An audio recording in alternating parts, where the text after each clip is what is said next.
नमस्कार शेतकरी मित्रांनो. सध्याच्या क्लायमॅटिक परिस्थितीमध्ये किंवा जे काही सध्याच्या अडचणी आहेत, तर याच्यामध्ये पिकाच्या पानांवर किंवा पिकावर आपल्याला खूप जास्त प्रमाणात पावडरी मिल्ड्यू, डाउनी मिल्ड्यू किंवा डायबॅकवरून शेंडामर होणे, पानगळ होणे, त्याच्यानंतर जमिनीमध्ये पण देखील मरीच्या किंवा वेगवेगळ्या समस्या, आले हळद पिकामध्ये कंदकुज, सड, करपा, बऱ्याचशा अडचणी आपल्याला सध्या दिसत आहेत. याचं की अडचण काय आहे, की मातीच्या दोनकणामध्ये जी हवा खेळती राहिली पाहिजे, ती देखील कमी आहे. क्लायमेट्समध्ये ह्युमिडिटी आणि कमी सूर्यप्रकाश, खूप जास्त वॉटरलॉक कंडिशन याच्यामुळे सगळ्या अडचणी येत आहेत.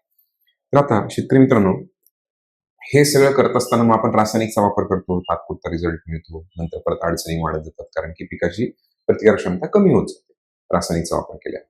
मग यासाठी जर आपण जीवाणूजन्य आणि बुरशीजन्य करपा यासाठी किंवा मरीच्या समस्येसाठी देखील एक नॅचरल अँटीबायोटिक जर बॉडीगार्डचा वापर केला किंवा गार्डचा वापर केला तर कसं राहील? मग यासाठी आपल्याला काय वापर केला पाहिजे? Bacillus subtilis. ही बुरशी आहे का जीवाणू आहे? तर हा जीवाणू आहे. जीवाणू असल्यामुळे कीटकनाशक, बुरशीनाशक किंवा इतर काही आपण पीजीआर बायोस्टिम्युलेंटचा वापर करणार असू तर त्याच्यासोबत फवारणीसाठी किंवा ड्रिप ऍप्लिकेशनसाठी खतांसोबत देखील आपण याचा वापर करू शकतो. मग आता बॅसिलस सबटिलिस वापरण्याच्या अगोदर आपण या व्हिडिओमध्ये शिकून घेणार आहोत की हे नेमकं काम कसं करतं. कारण की जर आपल्याला माहित असेल ते काम कसं करतं, त्या पद्धतीने मग आपण त्याची उपाययोजना किंवा त्याचा वापर आपल्या पिकाच्या फायद्यासाठी किंवा या सगळ्या अडचणींपासून, रोगराईंपासून वाचण्यासाठी करू शकतो. मग आता शेतकरी मित्रांनो, बॅसिलस सबटिलिस हा जीवाणू सर्वप्रथम जर्म ट्यूब ब्रेकडाऊन पद्धतीने काम करत असतो. म्हणजे काय? कुठलीही शत्रुबुरशी वाढताना हे जे काही जर्म ट्यूब्स असतात आणि त्याला या सॅक्स असतात. याला मॉइश्चर आणि ते सगळे लागल्यानंतर हे सगळे यातले स्पोर्स विस्फारले जातात. मग ते मुळांना, खोडाला, पानाला सगळीकडे चिटकतात आणि तिथे तिथे चिटकतात आणि त्याच्यानंतर ते वाढतात. मग तिथे पुढे जेव्हा आपलं पान असेल त्याला इन्फेक्शन दिसते. मग हळूहळू ते डाउनी मिल्ड्यू, पावडर मिल्ड्यू हे सगळं वाढत जातात. मग ही जी जर्म ट्यूब आहे, तर ही जर्म ट्यूबच जर ब्रेक केली तर काय होणार? पुढचं प्रजनन किंवा पुढचं मल्टिप्लिकेशन नाही होणार. मग यासाठी या पद्धतीने आपलं बॅसिलस सबटिलिस वापरणं गरजेचं आहे. बॅसिलस सबटिलिस वापरलं तर जर्म ब्रेक करणार आणि अशा प्रकारे कंट्रोल करणार. हा पहिला मुद्दा. त्यानंतर दुसरा प्रकार आहे तो सिक्रेशन ऑफ नॅचरल अँटीबायोटिक. म्हणजे काय? जे इटुरिन आणि सर्फेक्टिन्स नावाचे दोन नॅचरल अँटीबायोटिक्स आहेत, ते सिक्रेशन किंवा स्त्रावण्याचं काम बॅसिलस सबटिलिस करत असतो. मग याचं सिक्रेशन झाल्यामुळे काय होतं, की जी शत्रुबुरशी आहे, समजा ही शत्रुबुरशी आहे, तर या शत्रुबुरशीच्या सेल्स ब्रेकडाऊन होतात आणि ते त्या प्रकारे ब्रेक झालं का त्याच्यानंतर या शत्रुबुरशांना त्यांचं सगळं पुढचं वाढवता येत नाही, जी काही त्यांची सायकल असते आणि त्याच्यामुळे ते हळूहळू मरण पावतात. तर हे दोन प्रकार आहेत. यानंतर बॅसिलस सबटिलिस तिसरा म्हणजे सगळ्यात महत्वाचा एक न्यूट्रिएंट अँड स्पेस कॉम्पिटिशन. म्हणजे काय? जर समजा असं एक झाडाचं पान असेल, या पानांवर गेल्यानंतर किंवा फवारणी झाल्यानंतर प्रचंड गतीने हा बॅसिलस सबटिलिस मल्टिप्लाय होतो आणि हा मल्टिप्लाय होऊन एकदम दाट गर्दी तिथे करून टाकतो.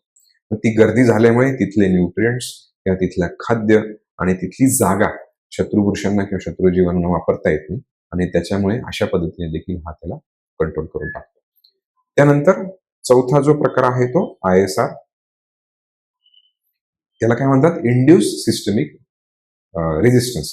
म्हणजे थोडक्यात काय, की पिकाच्या आतील म्हणजे पिकातील रोग जी प्रतिकार क्षमता आहे त्याची वाढ करणं, त्याच्यानंतर प्रॉपर गतीने जे काही ऑर्गॅनिक ऍसिड्स वगैरे सिक्रेट करून मुळांची वाढ करणं, प्रकाश संश्लेषणाचा स्पीड वाढवणं आणि झाडाची स्वतःची सगळी प्रतिकार क्षमता आणि मेसेजेसची जी काही प्रणाली आहे तिला सतर्क करणं, हे काम देखील बॅसिलस सबटिलिस करत असतो. मग अशा 3-4 प्रकारे बॅसिलस सबटिलिस आपल्याला रोगराई कंट्रोल करण्यासाठी, मग ते प्रिव्हेंटिव्ह असो, क्युरेटिव्ह असो, अतिशय फास्ट गतीचे आणि जीवाणूमधला सगळ्यात शक्तिशाली याला मानला जातो किंवा तो तेवढ्या प्रचंड गतीने काम करत असतो. मी आपणास सजेस्ट करेल की बॅसिलस सबटिलिसचा शक्यतो प्रत्येक फवारणीमध्ये जर डेक्स्ट्रोज असेल तर अर्धा ग्रॅम पर्यंत किंवा 1 ग्रॅम पर्यंत तुम्ही दर हप्त्याला किंवा 10 ते 15 दिवसातून याचा फवारणीतनं वापर करा किंवा ड्रिप ऍप्लिकेशन असेल तर ड्रिप ऍप्लिकेशनद्वारे देखील याचा रेग्युलर वापर करा. आता यामध्ये एक सगळ्यात महत्वाची अडचण सध्या येते किंवा रेग्युलरली येते ती म्हणजे काय, की आता बॅसिलस सबटिलिसची माहिती तर माहिती आहे, की याचा वापर कसा करायचा किंवा हा कसा फायदेशीर आहे, कुठल्या रोगराईंवर काम करतो वगैरे, डावणी, भुरी, करपा किंवा जमिनीमध्ये किंमर वगैरे सगळं. पण प्रोडक्ट जर प्रॉपर किंवा चांगलं मिळालं नाही किंवा त्याचा वापर जर आपल्याला प्रॉपर करता आला नाही किंवा त्याचे जे काही टेक्नॉलॉजी आहे त्याच्यामध्ये जर काही जुनं काही असेल किंवा बेस देखील चुकीचा असेल, तर अशा वेळेस रिझल्ट्स कमी मिळतात किंवा रिझल्ट्स मिळत नाही किंवा आपला मग त्याच्यावर हळूहळू विश्वास कमी होतो. मग आतापर्यंत एक 3-4 प्रकारे आपल्याला बेसिसमध्ये ते मिळत होतं. जसं चारकोलमध्ये खूप अगोदर होतं. त्याच्यानंतर मग talcum powder, liquid, dextrose. Dextrose सगळ्यात बेस्ट आहे. मग डेक्स्ट्रोज आतापर्यंत सगळीकडे चालू आहे, की ज्या चांगल्या नामांकित कंपन्या आहेत त्यांच्याकडे आहे. तर ॲग्रोथमिसाने अल्टमी म्हणजे काय? ॲग्रोथमिसा लाँग टर्म मायक्रोबायल इफिशियन्सी एलिफंटच्या अंडर, एलिफंट अम्ब्रेलाच्या अंडर काही उत्पादनांना तयार करून मार्केटमध्ये पोहोचला आहे, शेतकऱ्यांपर्यंत पोहोचला आहे. रिझल्ट्स पण बेटर आहे. आता हे कसं काम करतं किंवा ही टेक्नॉलॉजी काय आहे? तर याच्यामध्ये बॅसिलस सबटिलिस हा जीटी 15 नावाने उत्पादन आहे. 200 ग्रॅमचा याचा डोस आहे प्रति एकर फवारणी किंवा ड्रिपद्वारे आणि हायेस्ट सेल काउंट आहे. आता याचं मी रिकमेंडेशन देईल की याचा वापर एकदा करून बघा किंवा रेग्युलर इथून पुढे वापरा. का बरं? तर हे जे उत्पादन आहे याच्यामध्ये अल्टमी टेक्नॉलॉजीच्या अंडर डेक्स्ट्रोज सोबत अजून 4 शक्तिशाली घटकांचा वापर याच्यामध्ये केला आहे आणि या बेसमध्ये हा जीवाणू देण्यात येत आहे. आता याचा फायदा काय आहे? तर याच्यामुळे काय होतंय, की याचं ॲक्टिव्हेशन खूप फास्ट होतंय. म्हणजे थोडक्यात काय, की जर आत्तापर्यंत 2, 2चे 4, 4चे 6 म्हणजे दुप्पटीने जसं काही मल्टिप्लिकेशन चालू होतं. तर अल्टमी बेसचा वापर केल्यामुळे 2चे 6, 6चे 18 अशा मल्टिप्लिकेशन फास्ट होणार. कारण की त्यातील अजून जे काही घटक आहेत त्याच्यामुळे त्याचं ॲक्टिव्हेशन फास्ट होणार आहे. हा पहिला मुद्दा.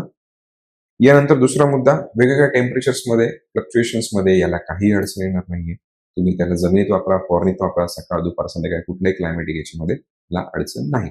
सोबत केमिकल असणार असेल तर शक्यतो आपल्याला सकाळ किंवा संध्याकाळी याचा वापर करावा लागेल स्कॉर्चिंग येऊ नये यासाठी.